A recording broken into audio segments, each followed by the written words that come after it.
Hola a todas y a todos, mi nombre es Josefa García Infantes, soy doctora por la Universidad Complutense de Madrid y colaboradora en el grupo de investigación Escritoras y Escrituras. Antes de proceder a mi comunicación, me gustaría por supuesto dar las gracias al comité organizador y al comité científico por permitirme participar. Si bien me hubiese encantado hacerlo de manera presencial, me es materialmente imposible, pero bueno, me alegro igualmente de poder hacer mi aportación y de alguna manera estar con vosotros. Y bueno, mi comunicación pretende realizar una aproximación al cuplé como espacio de subversión.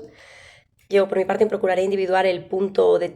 central, determinante que la mujer ocupó en él, así como las implicaciones con Locam, y de qué forma se crea con todo ello un elemento de absoluta transgresión que por desgracia, pues, acabó permaneciendo ignorado, invisibilizado durante muchísimo tiempo. Precisamente, a la hora de empezar a hablar del cuplé, hay que señalar que existe un primer problema general y que no es otro que el ostracismo al que se fue condenando después de aquella etapa dorada de los años 20, eh, pero criticado desde sus orígenes por las élites intelectuales y culturales del momento, ya que lo consideraban un género ínfimo. Lo cierto es que el cuplé hasta los años 70 no encontramos que se comienzan a hacer una serie de estudios serios sobre él, si bien desde un punto historicista y sociológico. Y ya a finales del siglo XX sí que nos encontramos con una serie de estudios, una serie de aproximaciones teóricas que ya se enfocan desde la perspectiva de género, desde la memoria cultural y la identidad. Entonces en este caso serán cruciales las investigaciones de Ser Salon y de Javier Barreiro, que sin duda proporcionarán unas bases que acabarán siendo, pues, posteriormente enriquecidas, ampliadas y discutidas. Uno de los motivos de este silencio, de este ostracismo al que por desgracia se condena el cuplé durante tantísimo tiempo, viene determinado por la propia musicología,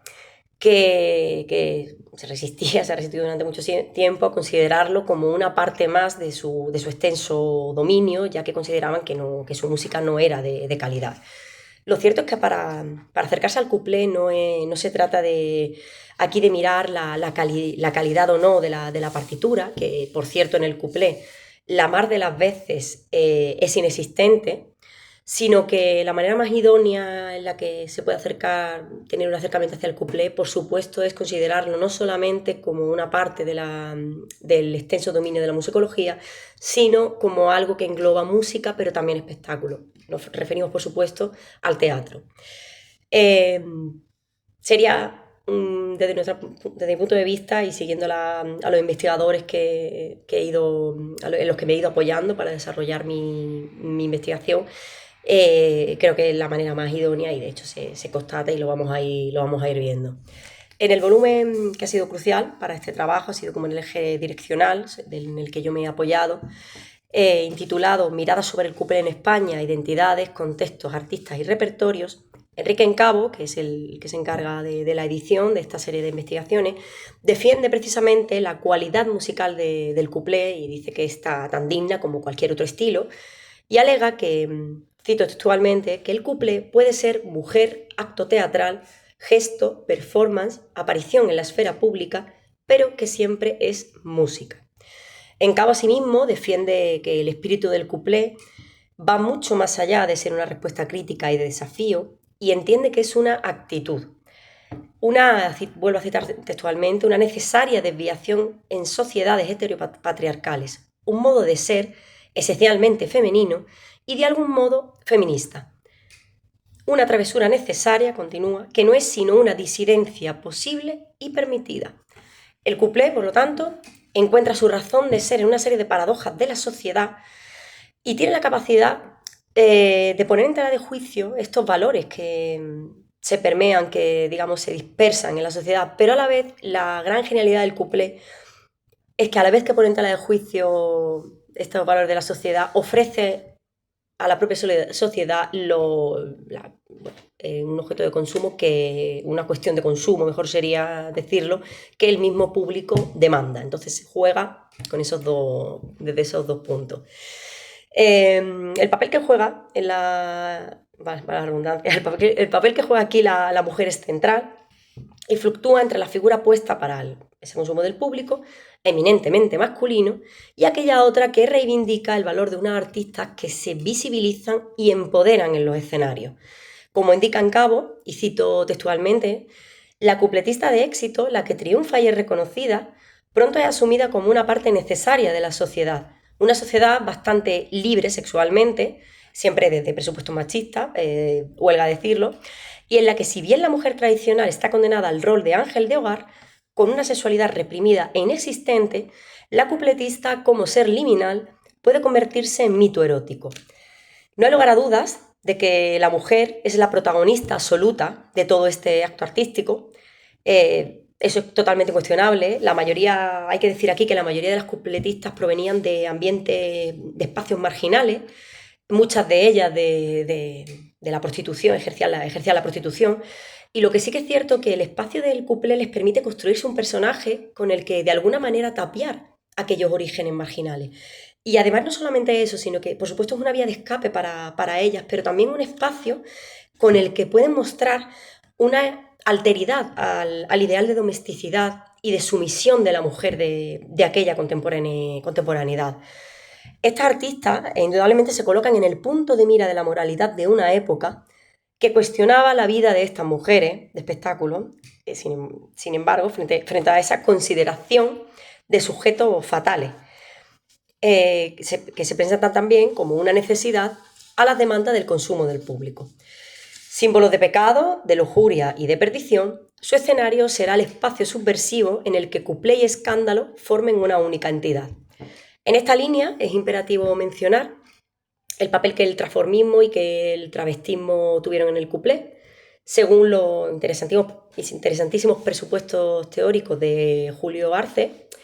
este investigador desarrolla que es justo a finales del XIX cuando empiezan a aparecer en el arte escénico figuras masculinas que, transformadas en mujeres, imitaban las canciones de las artistas más notorias. Llamados transformistas, imitadores de estrellas o suplantadores de la feminidad, los hombres, indica Arce, aparecían en el escenario como auténticas damas. En cuanto a esta alternancia de términos a la que he hecho alusión de transformismo y travestismo, hay que aclarar, siguiendo a Arce, que en el último cuarto del siglo XIX los transformistas eran aquellos actores que, mediante rapidísimas mutaciones, representaban en una misma escena distintos personajes. Lo que ocurre es que el travestismo acaba circunscribiéndose se restringe única y exclusivamente a un tipo concreto de transformismo, que es cuando una persona adopta la apariencia del género contrario. Aunque esta situación de cambios de roles de género, por supuesto, no es algo exclusivo ni idónea del XIX, ya sabemos que se da en el Siglo de Oro, en el teatro isabelino, lo que sí que es cierto es que en el XIX es donde hay un paso definitivo hacia lo que llamamos travestismo, ¿no? Hasta el punto de que llegue incluso hasta nuestros días la forma en que estos artistas interpretaban a los personajes femeninos. Ejemplo singular,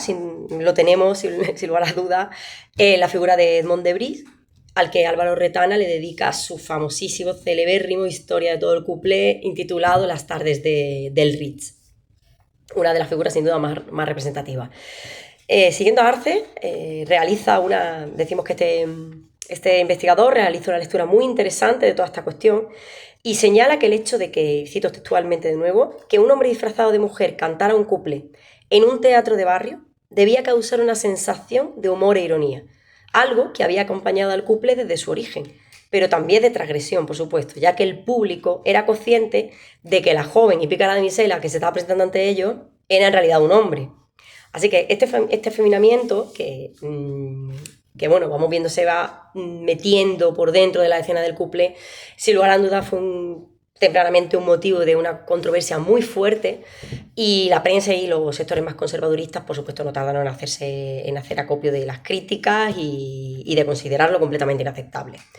Pero bueno, a pesar de que estos actos performativos de género acabasen adquiriendo una connotación peyorativa con el paso del tiempo, lo cierto es que este travestismo escénico visibilizó la homosexualidad, ya que ponía en una primera plana un tema tabú y una sexualidad del todo estigmatizada.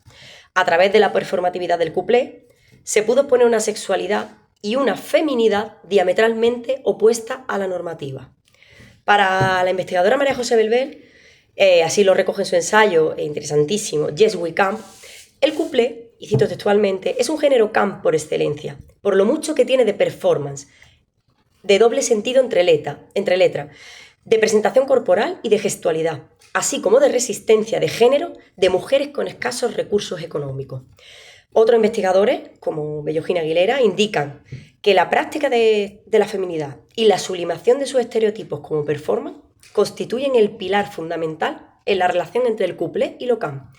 Añade además que el cuplé, cito textualmente, es un punto clave, podría decirse casi de partida, a la hora de trazar una arqueología de lo camp en el marco español.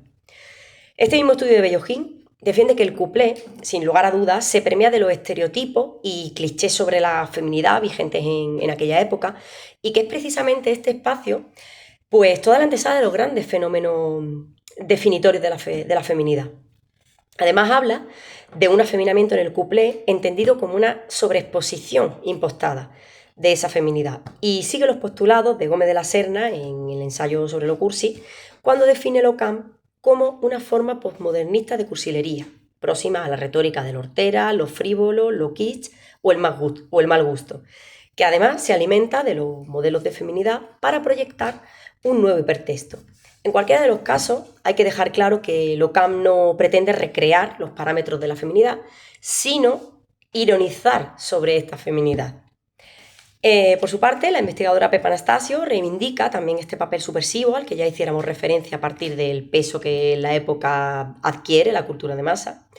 Y para ella el cuplé es un punto totalmente desestabilizador en su contexto histórico y pone de relieve la importancia que jugaron las cupletistas en el rol hegemónico masculino de entonces. Canciones, se puede ver, por ejemplo, en canciones como la de Amalia Molina, que aclamaban frases como la de llegó la hora del feminismo, viva el divorcio. Aquí se constata que existió verdaderamente cierta conciencia feminista en muchas de estas mujeres. Uno de los elementos distintivos del que presume el cuplé, sin lugar a dudas, es el uso de la ironía, donde se despliega todo un ejercicio retórico que juega continuamente con los dobles sentidos a partir de la parodia, de manera que la parodia se convierte en el cuplé en un arma crítica por excelencia. Además que se va constatando cómo es el cuplé, con esta parodia como arma crítica, con estos dobles sentidos, se va convirtiendo en un espacio que va generando una incomodidad tal hasta el punto de que sus espacios cada vez quedan más acotados y los puntos donde se podía llegar a ser representado cada vez eran menores. Por lo tanto, se puede defender sin lugar a dudas que el cuplé, a pesar de que no encontramos posturas como la de Serge Salon, que dicen que el cuplé era un género político, el cuplé verdaderamente sí fue un género permeado de crítica y de postura política bastante más fuerte de lo que a priori se pudiera pensar. En otro punto a destacar es la estrecha relación que existe entre la sensibilidad camp con el gusto homosexual, no podíamos menos que mencionarla. En el texto que se considera inaugural sobre la teoría camp, que por supuesto nos referimos a las notas sobre lo camp de Susan Sontag, la autora reconoce cierta conexión, por supuesto, entre la homosexualidad y lo camp, pero no considera que haya verdaderamente una vinculación ontológica. Frente a esta postura, hay posturas como la de otras teóricas, como Esther Newton, que sí que dicen que hay una relación muchísimo más honda. Y en estas cuestiones de lo camp, con la que sensibilidad homosexual y el cuplé, no tenemos más remedio que de manera brevísima mencionar la figura de Álvaro Retana, figura emblemática y representativa de esta cuestión y de todo el cuplé en general. Autor de obras tan emblemáticas como Las tardes del Ritz, El Polichinela o Batallón de Modistilla, Retana destaca por su obra de corte explícitamente homosexual. Con una obra criticada por su alto sentido morótico, condenada a un ostracismo que no llegaría hasta principios del siglo XXI, la obra de Retana personifica todo aquel espíritu que hubo en los años previos a la Guerra Civil. En él destacamos una férrea defensa de las distintas preferencias por vivir la sexualidad, algo que ya se recoge en el título de muchas de sus obras, como mi novia, mi novio, Los ambiguos, El príncipe que quiso ser princesa, todas impregnadas de una temática en la que los protagonistas no ofrecen resistencia a la hora de asumir unos gustos sexuales fuera de la heteronormatividad imperante. La obra de Retana, por lo tanto, con un hondo componente erótico, tratado con absoluto desenfado, atrajo la curiosidad del espectador al que se ofrecía, pero también le valió la desaprobación, por desgracia, y como era de esperar, de la élite intelectual, por no hablar de los problemas judiciales a los que se enfrentaría después con el régimen franquista. Retana representa, sin lugar a dudas, una figura interesantísima dentro de los estudios de la cultura de la Edad de Plata, precisamente por la decisión que asumió a la hora de colocar en primerísima plana una serie de temas considerados inmorales. Y no solo eso, sino por hacerlo con una actitud decididamente transgresora, defendiendo en todo momento aquella otra vivencia de la sexualidad y aquel otro disfrute de la vida situado hasta entonces en los márgenes. Y ya por concluir, porque se podría hablar muchísimo, se podría hacer un congreso entero de Álvaro Retana, diremos que con todos los puestos, yo personalmente he procurado aproximarme al valor de aquel couple de los años 20, por tanto tiempo olvidado, demostrando que no solo se trata de un espectáculo de masa, sino de una forma que muta, sobrevive y se resignifica con el paso del tiempo. Pudo asentar además las bases de su esencialidad, incluso en los años más oscuros de nuestra historia del 20, esto es, por supuesto, la dictadura, y pudo hacerlo no solo a partir de aquellas manifestaciones de cuplé, digamos, un poco más descafeinado en un sentido crítico, erótico, ¿no?,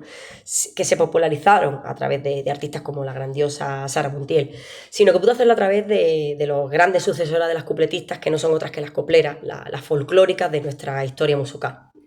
Porque es indudable que parte de ese espíritu subversivo del cuplé, si bien resignificado, pudo sortear las fronteras franquistas y parte de aquel gusto por lo camp acabó impregnando los escenarios de aquellos años de represión y de censura. Por lo tanto, resulta imperativo ejecutar una aproximación al cuplé, desechando los estigmas que por tantos años ha soportado, poniendo en valor la genialidad de su ironía, de su desparpajo y la posibilidad que le dio a la figura femenina de romper con el rol que canónicamente le estaba asignado.